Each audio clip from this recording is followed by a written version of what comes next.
did Daddy switch to Postum? Your father says there's no caffeine in Postum, nothing to spoil your sleep. And your father knows best.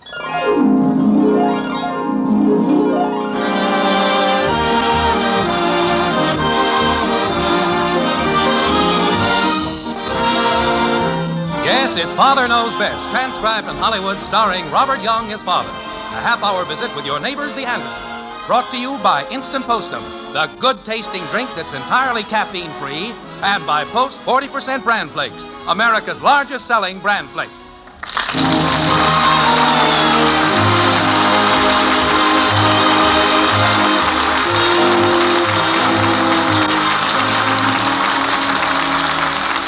To realize a job well done, there are 4 requisites. First, there must be a desire to do the job. Second, the know-how or ability to do the job. Third, the materials with which to work. And fourth, the tools themselves. Over on Maple Street at the White Frame House this Saturday morning, the desire, know-how, and materials seem to be in order. But as far as the tools are concerned, there appears to be a bottleneck.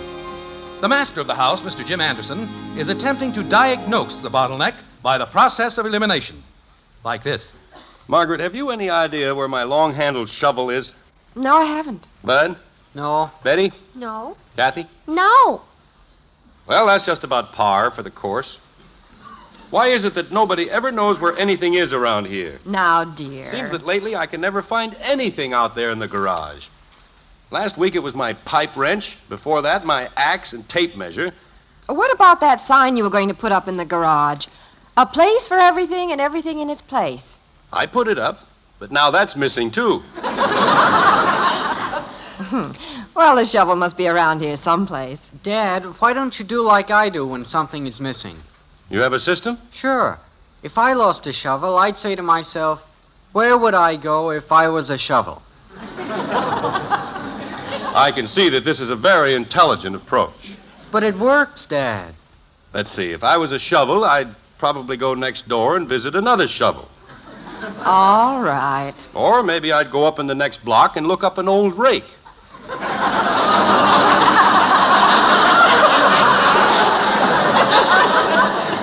Bud was only trying to be helpful. Of all the silly suggestions. Oh, I don't know. It worked with me the other night. Yes, I'm sure it did. But it did. All evening long, I couldn't find my history book.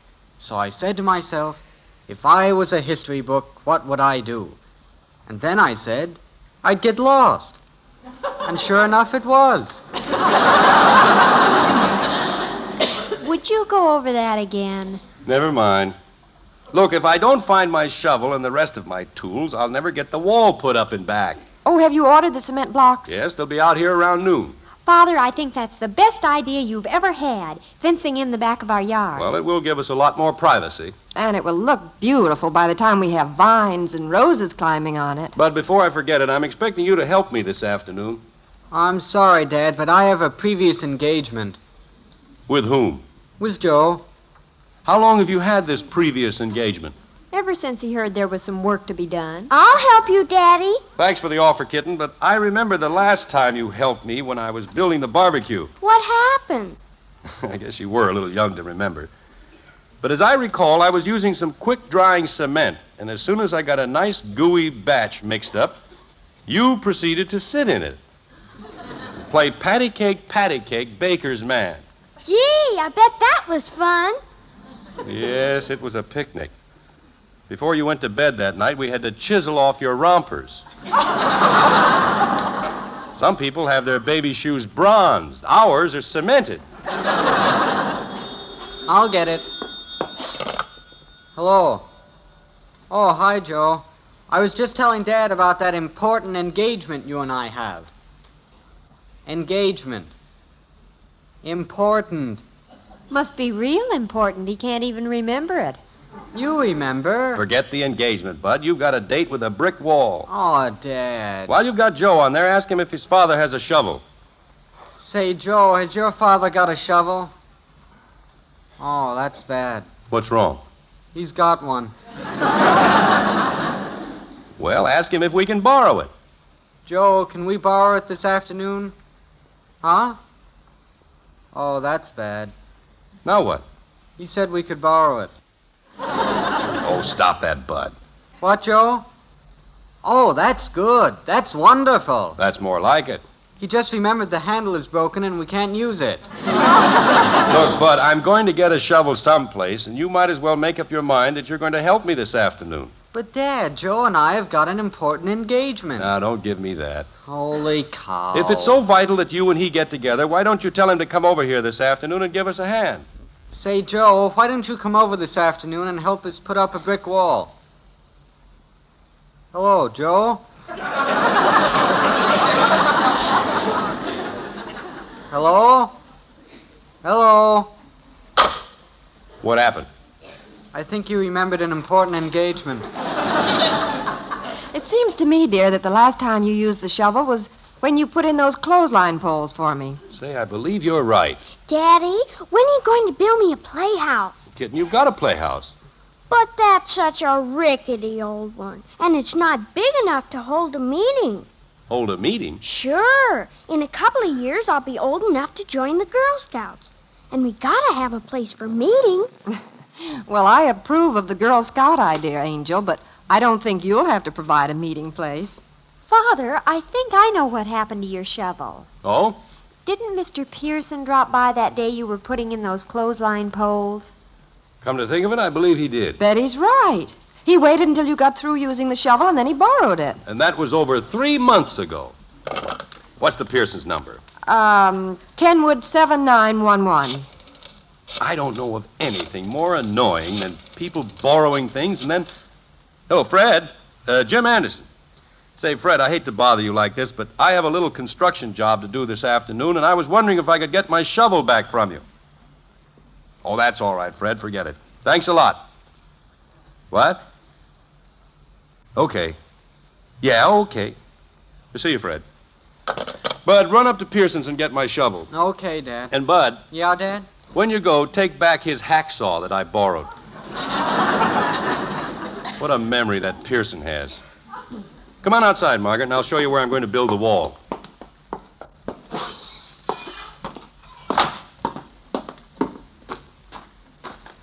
Now, where is the property line, dear? Right along here. The wall will extend from that corner over there to the bush by the end of the garage. That's going to be some job. But worth it. It'll certainly improve our property. Well, I'd better get a space cleared here so they'll have a place to put the bricks when they're delivered. And I'd better get in the house and start lunch. Well, I guess the best place would be right here, close to the driveway. Well, hi there. Huh? Oh, hello. My name is Hubbard. We live in the house in back of you here. How do you do? I'm Jim Anderson. Yeah, their missus and I just moved in a couple of days ago. Well, Margaret, that's my wife, mentioned that she thought the house had changed hands. Frankly, we never have gotten to know the people in back too well. Quite a few families moved in and out. Well, that'll be different now. The missus and I are making this our permanent home. Well, that's fine. We're from the northern part of the state. Ever hear of Stanwood? Oh, yes, I've driven through there several times. Some nice farms around there. You know, when we left Stanwood, the folks up there said, Owen, you aren't going to like it living in town. We'll give you 6 months and you'll be back up here with us. What do they mean by that? Well, they claim that people who live in towns aren't our type of folks. They aren't friendly or neighborly. They like to keep to themselves. I don't think that's necessarily true. That's exactly what I told them. I said it's true that in the city people's interests may vary, but basically they're all alike. They want to make friends. I go along with you there. But just between the two of us, when I first looked out into our backyard here, I was a little disturbed. Disturbed? Oh, sure. First thing I see on either side of me is 2 high fences. Well, I know, but... And you know what those fences meant to me? They meant, stay out. We don't want any part of you. See what I mean? Yeah, I see. And then I looked toward the rear of the yard and your house. And right away I seemed to light up. No fence. Yeah, no fence. I said to the missus, there's our kind of people. Real neighbors. But just because a person puts up a... Here's the way it hits me. You've got a beautiful yard. Instead of cooping yourself up and being selfish about it, you let others share it with you. Frankly, I think that's a very noble attitude. Thanks. And it'll work both ways. Now, my hobby is flowers, and I'm going to put in a beautiful garden that your family can share with us. Oh, Jim. They're coming, honey. Well, it's certainly been nice meeting you, neighbor. And it's been a pleasure meeting you, too. I hope you'll excuse me for rambling on the way I did, but I figure the best way for neighbors to get along is to understand one another. And offhand, I'd say that you and I see eye to eye. We do, don't we? Oh, of course. Good. That way, nothing can ever come up between us, right? Right. See you later. Yes, see you later.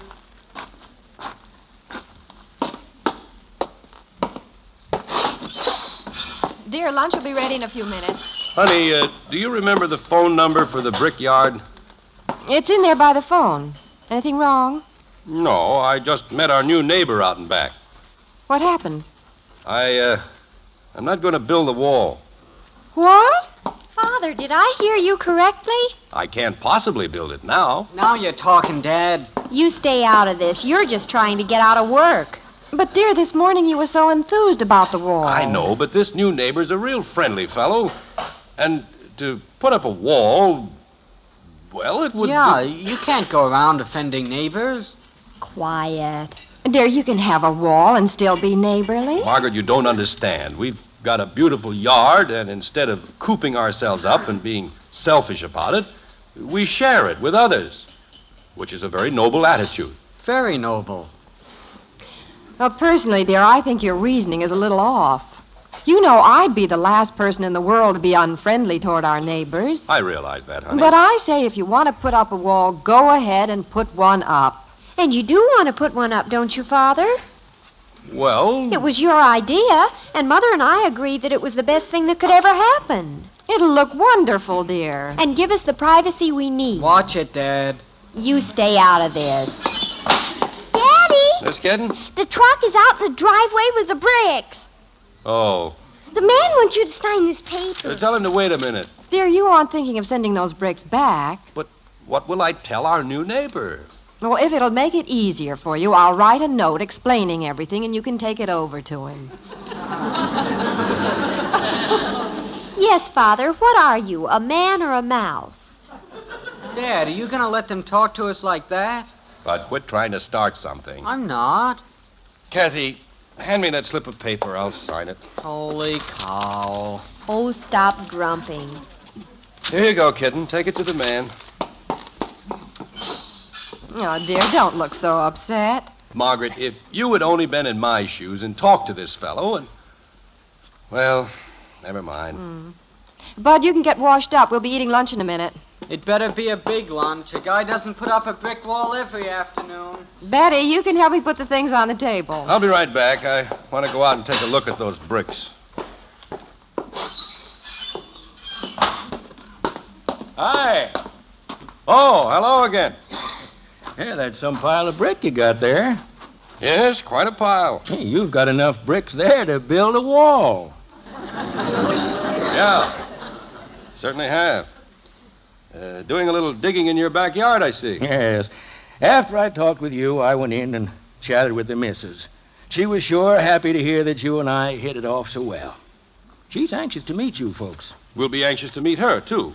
As I told the missus, just talking with you this morning made me glad that we moved down here. And we're certainly lucky to end up with such nice neighbors. And I'd say that we are very fortunate, too. And I can tell that you mean that. By the way, what are you going to build with the bricks? Bill? Yeah, with the bricks. Oh, well, I'm building a new playhouse for my daughter, Kathy.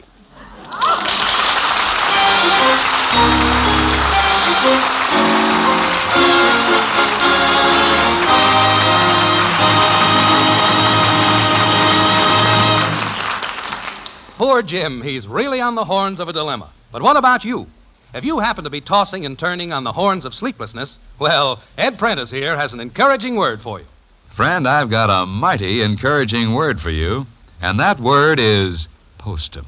Yes, sir, if you're having trouble sleeping nights or you're upset and nervous because of the caffeine in coffee or tea, Postum is the answer for you as it has been for millions of others. And the reason is just this. Postum has no caffeine.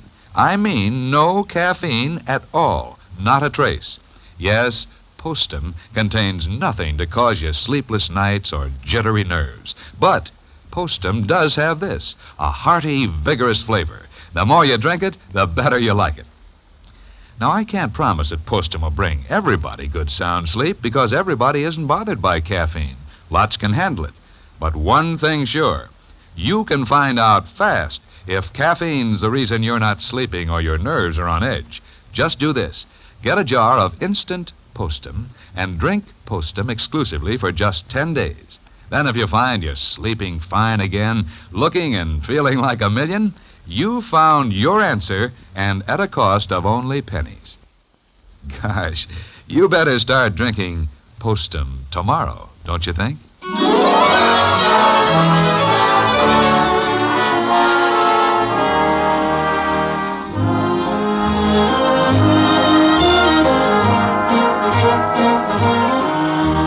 A brick wall means a lot of things to a lot of people.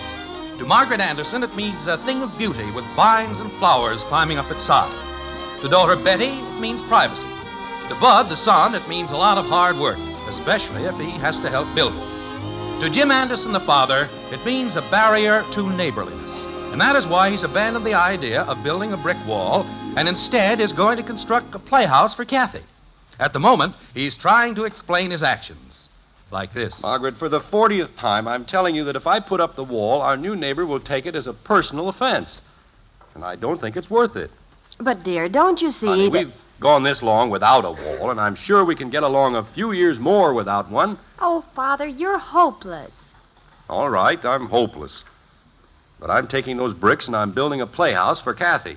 I've got the nicest daddy in the whole world. Well, I'm glad to hear somebody is on my side. Well, I'm not exactly on your side. What are your ideas on the matter? I say send the bricks back. Get them out of here. Forget the whole thing. Dear, do you mind if we look at this whole matter objectively? All right, go ahead. First of all, I'd like to see Kathy get a new playhouse. That makes two of us. But a brick playhouse. Isn't that a little elaborate? It certainly is. And besides that, I imagine that making a playhouse out of bricks might be a little difficult. Oh, I think I can handle that. Now think back, dear.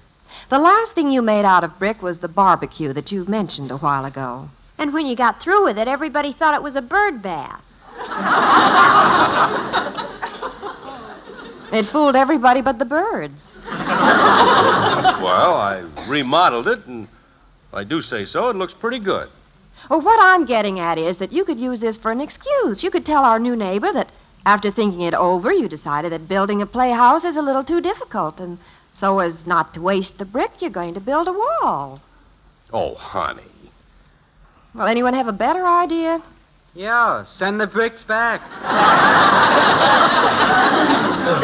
I don't know. You might have a solution there, Margaret. And it certainly shouldn't offend him. What about me? Now, you'll get a new playhouse one of these days. Don't worry. Why don't you go and... Come in. Excuse me for intruding. Oh, hello, Margaret. This is our new neighbor, Mr. Hubbard. Well, how do you do? This is Betty, Bud, and Hello, Kathy. hello. Oh, yeah? My, what a nice-looking family. I was just telling the missus about your plans to build a playhouse for the young one, and was she delighted. She figures that any family that has the children's interests at heart that way must be all right. Yes, sir. But, Mr. The Hubbard, missus maintains that the families these days should do more for their children. Hooray! What? I said hooray. Cute little thing. Well, as I was Mr. saying... Hubbard, I've been thinking over the playhouse project, and I've changed my mind. Change your mind? Yes, I sort of rushed into it without giving it the proper thought. I'm afraid that making a playhouse out of brick becomes quite a construction problem, and it's more than I bargained for. Oh, nonsense. That's why I came over here. I'm going to help you. But the point is that I know nothing about making a playhouse out of brick. You don't need to. I'm an old hand at that sort of thing. What? Sure. Up in Stanwood, I used to help my neighbors build smokehouses. This is practically the same thing. Come on, let's get going. But, Mr. Hubbard, I don't want to put you to all this trouble. Trouble? After all, what are neighbors for? Yeah, after all, what are neighbors for?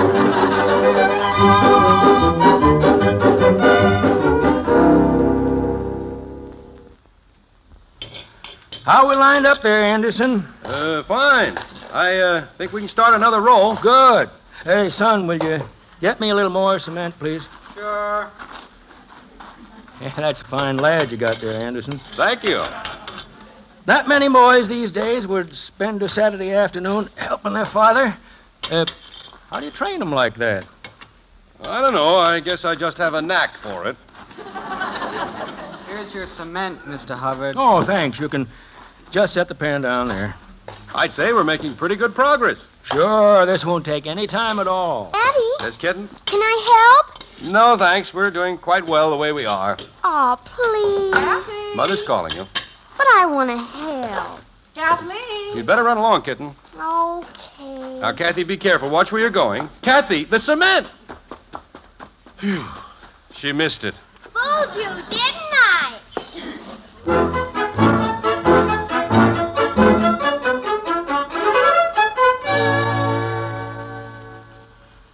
Margaret, can you come here a minute? What is it, dear? Take a look at the playhouse from the kitchen window. Oh, it's beautiful. Simply beautiful. I still say it looks like a smokehouse. Now, Betty, let's not be bitter just because you didn't get the wall. Well, at least Kathy's happy. I'll say she is. Look at her with that gang of kids. Where did they all come from? I don't know. Kathy has friends she never knew she had. It's like a public park out there. Well, a playhouse like that is quite a novelty. Hey, kids! Get out of the flower beds! And here comes another swarm of them cutting through the neighbor's yard. There weren't that many youngsters on the Sunday school picnic. And look at that bunch showing up now. Well, I don't think these children are even from our block. I don't think they're even from our town. Well, we certainly can't put up with this. You're going to have to do something. But what? I don't know, but you'll have to do something.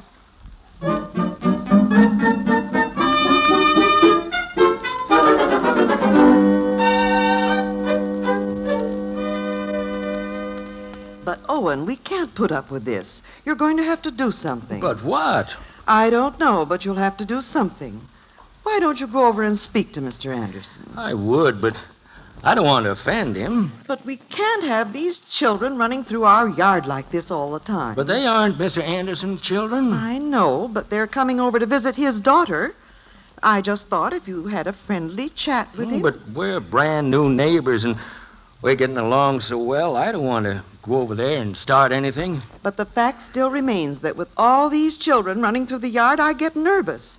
And they're tramping down our flowers. I know, dear. Well, I do think it is only right that you do something about it. Yes, dear.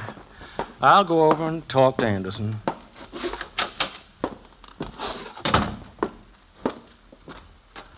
Now, what am I going to say to Anderson?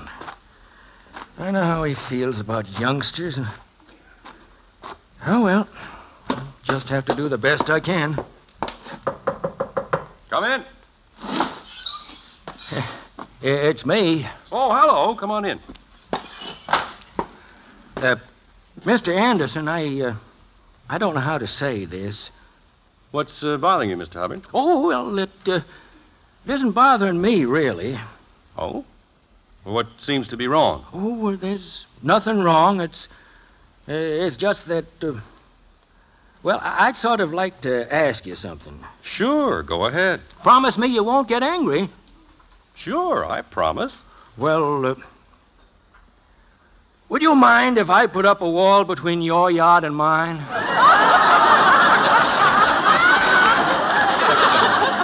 Not at all. And you know something, neighbor? I'll help you build it.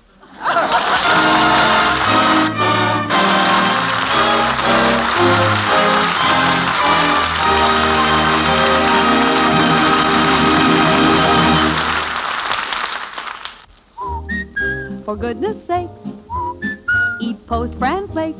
So good and so good for you. Ladies, that's a swell little tune to remember, because it reminds you that life is swell when you keep well, and that new Post 40% bran flakes are good, and so good for you. That's true because something wonderful has happened to bran. You see, Post 40% bran flakes now have a marvelous new magic oven flavor and crisper texture that's downright delicious. So now, when you serve Post bran flakes, you'll know that your family is getting the important keep regular benefits of bran in a cereal that they'll really enjoy. When you shop this weekend, be sure to buy new Post 40% bran flakes, America's largest selling bran flakes. Discover why they're so good and so good for you.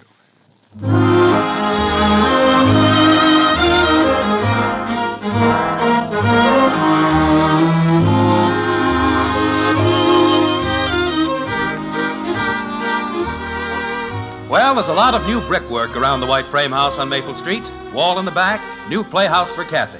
Only one small problem seems to have developed with the playhouse. And Jim and Margaret are out in the backyard now surveying the situation. Like this. I can't figure it out, honey. What's that, dear? Well, Kathy and her friends played in the playhouse for about an hour, and then they left it.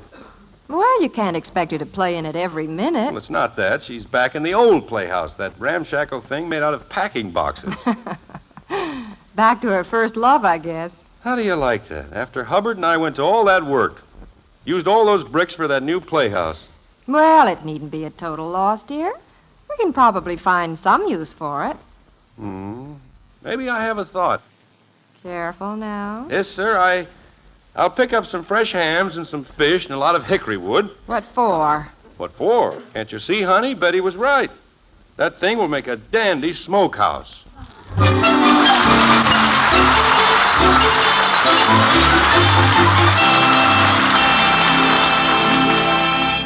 Father, you know, this is the week when cities everywhere are saluting Girl Scouts.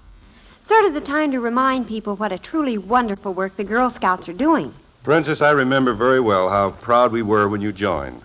And I think our friends around the country will be proud to take part with us in saluting the Girl Scouts this week. Let's all bear in mind the fine work this organization is doing and remember to support them wholeheartedly throughout the year. Good night.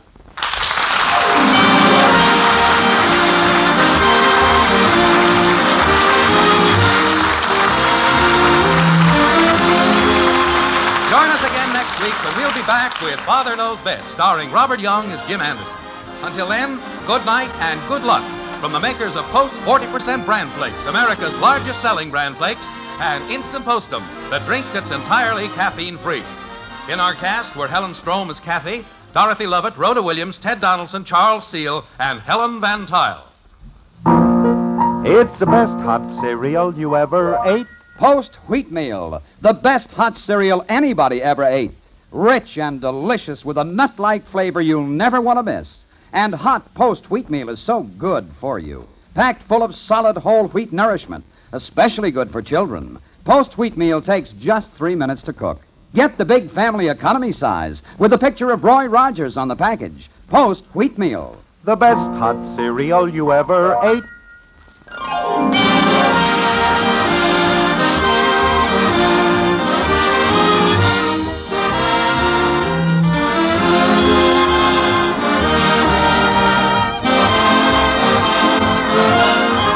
Father Knows Best was transcribed in Hollywood and written by Paul West and Dick Conway. This is Bill Foreman speaking.